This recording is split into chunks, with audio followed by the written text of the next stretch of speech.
ശരിക്കും മലയാളത്തിൽ ഇപ്പൊ ഭയങ്കര എന്താ പറയാ റഷായിട്ടുള്ള സിനിമകൾ ഇപ്പൊ വന്നുകൊണ്ടിരിക്കുന്നത്. അല്ലെങ്കിൽ ത്രില്ലേഴ്സ്, ഡാർക്ക് ഹ്യൂമർ അങ്ങനെയുള്ള സിനിമകളൊക്കെ നോക്കുമ്പോൾ ഭയങ്കര രസമുണ്ട്, ഫീൽ ഗുഡ് ആയിട്ട് ഇങ്ങനെ ഒരു സിനിമ. അപ്പൊ എന്തുകൊണ്ടാണ് ഇങ്ങനൊരു, അത് വാരണാസി പോലൊരു സ്ഥലത്ത് ഭയങ്കര റഷായിട്ടുള്ള ഒരു ഏരിയയിൽ എത്രത്തോളം ടഫായിരുന്നു ഇത് ചിത്രീകരിക്കാനായിട്ട്? ചിത്രീകരിക്കാൻ വളരെ ബുദ്ധിമുട്ടായിരുന്നു. എല്ലാവർക്കും അറിയാം, വാരണാസി കുറച്ച് ക്രൗഡ് ആയിട്ടുള്ളൊരു പ്ലേസാണ്. കുംഭമേളയുടെ എഡ്ജിലും കാര്യത്തിലൊക്കെ നമ്മൾ ഷൂട്ട് ചെയ്തിട്ടുണ്ടായിരുന്നു. ഇവിടെ എന്നെ സംബന്ധിച്ചിടത്തോളം നമ്മൾ മണിക് സാറിൻ്റെ സ്റ്റൈലാണ്, ലൈക്ക് ക്രൗഡിനകത്തുള്ള രണ്ട് ക്യാരക്ടേഴ്സിൻ്റെ ഒരു ഇമോഷണൽ എക്സ്ചേഞ്ച്, അങ്ങനെയൊക്കെ സാർ ഒരുപാട് പറഞ്ഞു കേട്ടിട്ടുണ്ട്. ഒബ്വിയസ്ലി അതിൽ ഇൻസ്പയർഡ് ആയിട്ടായിരിക്കാം ഞാനിത് വാരണാസിയിൽ ഒരു സിനിമ ചെയ്യണം എന്ന ആഗ്രഹത്തിൽ എഴുതിയത്. അങ്ങനെ ഒരു മൂവിയല്ല.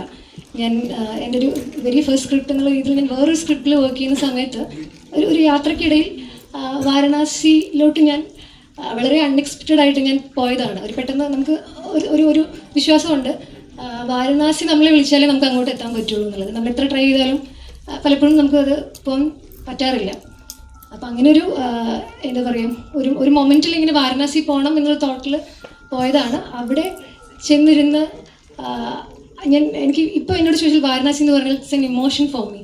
എനിക്ക് വെരി ഫസ്റ്റ് ഡേ ഒരു നൈറ്റിൽ ഞാൻ ലൈക്ക് വാരണാസി ഒബ്വിയസ്ലി നമ്മൾ ഒത്തിരി നടന്ന് നൈറ്റിൽ എക്സ്പ്ലോർ ചെയ്ത് ഗംഗഘാട്ടിലെല്ലാം ഇരുന്ന് നമ്മൾ യൂഷ്വലി നമുക്കുള്ളൊരു ഇമേജ് അല്ല നമുക്ക് അന്നേരം ഈ നൈറ്റിൽ വാരണാസി ഘാട്ടിൽ നമുക്ക് കിട്ടാറ്. അപ്പോൾ ഒബ്വിയസ്ലി ഞാൻ ഇരുന്ന സമയത്ത് എനിക്ക് എന്തോ ഒരു ഇമോഷണൽ കണക്ട് കിട്ടി. എനിക്കിവിടെ എനിക്കത് കാണാനുള്ളൊരു ബ്യൂട്ടി എന്നുള്ളതല്ല, നമുക്കൊരു ഇന്റേണൽ എന്തോ ഒരു കണക്ട് തോന്നും ആ മണ്ണിനോട്. അങ്ങനെ എനിക്കൊരു ആഗ്രഹം തോന്നി, ഇവിടെ ഈ പശ്ചാത്തലത്തിൽ എനിക്കൊരു കഥ പറയണം എന്നുള്ളൊരു അങ്ങനെ എനിക്ക് തോന്നിയിട്ടുണ്ട്. വാരണാസി നമ്മളെ കൊണ്ട് ചിന്തിപ്പിക്കാന്ന് പറയില്ലേ, ഒരു ഡെസ്റ്റിനി പോലെ. അങ്ങനെ ഞാൻ വേറൊരു സിനിമയുടെ ഒരു പ്രിപ്പറേഷൻ്റെ ഇടയ്ക്ക് എനിക്ക് വന്നൊരു തോട്ടാണ്. പിന്നെ എനിക്ക് എല്ലാം എൻ്റെ സുഹൃത്ത്, നമ്മൾ ക്ലാസ്മേറ്റ് ബാച്ച്മേറ്റ്സ് ആണ്. ഞാൻ ഇങ്ങനൊരു കഥ എഴുതി അഭിജിത്തിനായിട്ട് സംസാരിച്ചു. എല്ലാം എനിക്ക് വളരെ എന്താ പറയുക ഭയങ്കര ഈസി ആയിട്ട് നടന്നു. ലൈക്ക് മാമിൻ്റെ ഒരു ഡേറ്റ് ക്ലാഷ് അത് മാറ്റി വെച്ചാൽ ബാക്കിയെല്ലാം വളരെ ഈസി ആയിട്ട് നടന്നിട്ടുള്ളൊരു ഒരു മൂവിയാണിത്.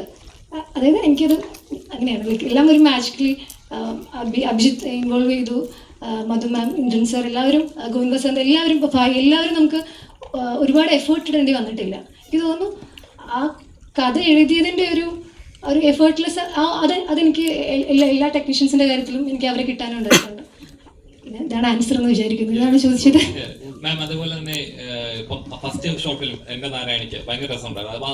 അതിൽ നോക്കിയാൽ ഈ പറയുന്ന പോലെ ഒരു കമ്മ്യൂണിക്കേഷൻ, അത് സംസാരിക്കാനായിട്ട് 100 കാര്യങ്ങൾ കേൾക്കാനായിട്ട് ഒരാളുണ്ടാകുന്ന ഒരു ഫീലിംഗ് ഉണ്ടല്ലോ, അത് ആ ഷോട്ടിലും ഭയങ്കര രസമായിട്ട് അത് ആളുകൾക്ക് കമ്മ്യൂണിക്കേറ്റ് ചെയ്യാൻ പറ്റി. അപ്പൊ അതിനുശേഷം ഇപ്പം ഇതിലെ ലീല എന്ന കഥാപാത്രത്തിൽ നോക്കിയാലും എല്ലാ ലീല എന്ന കഥാപാത്രം എനിക്കൊന്ന് എല്ലാ സ്ത്രീകൾക്ക് റിലേറ്റ് ചെയ്യാൻ പറ്റുന്ന ഒരു കഥാപാത്രമായി തോന്നുന്നു ട്രെയിലർ കണ്ടപ്പോൾ. ഒരുപാട് ആഗ്രഹങ്ങളുണ്ട്, എന്നാൽ ചെറിയ ചെറിയ ആഗ്രഹങ്ങൾ പോലും സാധിക്കാൻ വേണ്ടി എഫേർട്ട് ഇടുന്നവരുടെ അവസ്ഥ, ഒരാൾ കേൾക്കാൻ വേണ്ടി വരുന്ന ഒരു അവസ്ഥ ട്രെയിലർ കണ്ടപ്പോൾ അങ്ങനെ ഒരു ഫീലിംഗ് കിട്ടി. അപ്പോൾ ലീല എത്രത്തോളം റിലേറ്റബിൾ ആണ് നമ്മുടെ സൊസൈറ്റിയിൽ?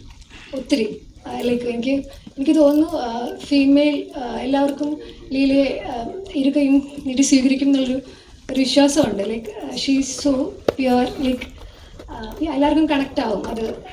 അതെനിക്ക് താങ്കളൊരു മെയിലായതുകൊണ്ട് എനിക്കറിയില്ല എങ്ങനെ പറയണമെന്ന് എനിക്കറിയില്ല. പക്ഷേ എനിക്ക് തോന്നുന്നു ആഫ്റ്റർ മൂവി റിലീസ് ചിലപ്പം ഐ ഹോപ്പ് ഫീമെയിൽ സ്ത്രീകൾക്ക് കുറച്ച് കണക്ട് ചെയ്യാൻ പറ്റും. അതെനിക്ക് ഇപ്പോൾ പറഞ്ഞു കഴിഞ്ഞാൽ നമ്മുടെ മൂവി എന്ന് പറഞ്ഞാൽ കുറച്ച് മൊമെൻറ്റ്സ് ആണ്. ലൈക്ക് നിങ്ങളിപ്പോൾ ട്രെയിലറിൽ കണ്ട പോലെ 2 പേര് കുറച്ച് സമയം ലൈക്ക് കുറച്ച് നേരം അവർ എക്സ്പ്ലോർ ചെയ്യുന്നുണ്ട് അവർ. അപ്പോൾ അത് ഒരുപാട് നമുക്കിങ്ങനെ പറഞ്ഞു കഴിഞ്ഞാൽ നമ്മുടെ മൂവിയുടെ ഒരു ആസ്വാദനത്തെ അത് ബാധിക്കുമെന്ന് എനിക്ക് തോന്നുന്നു.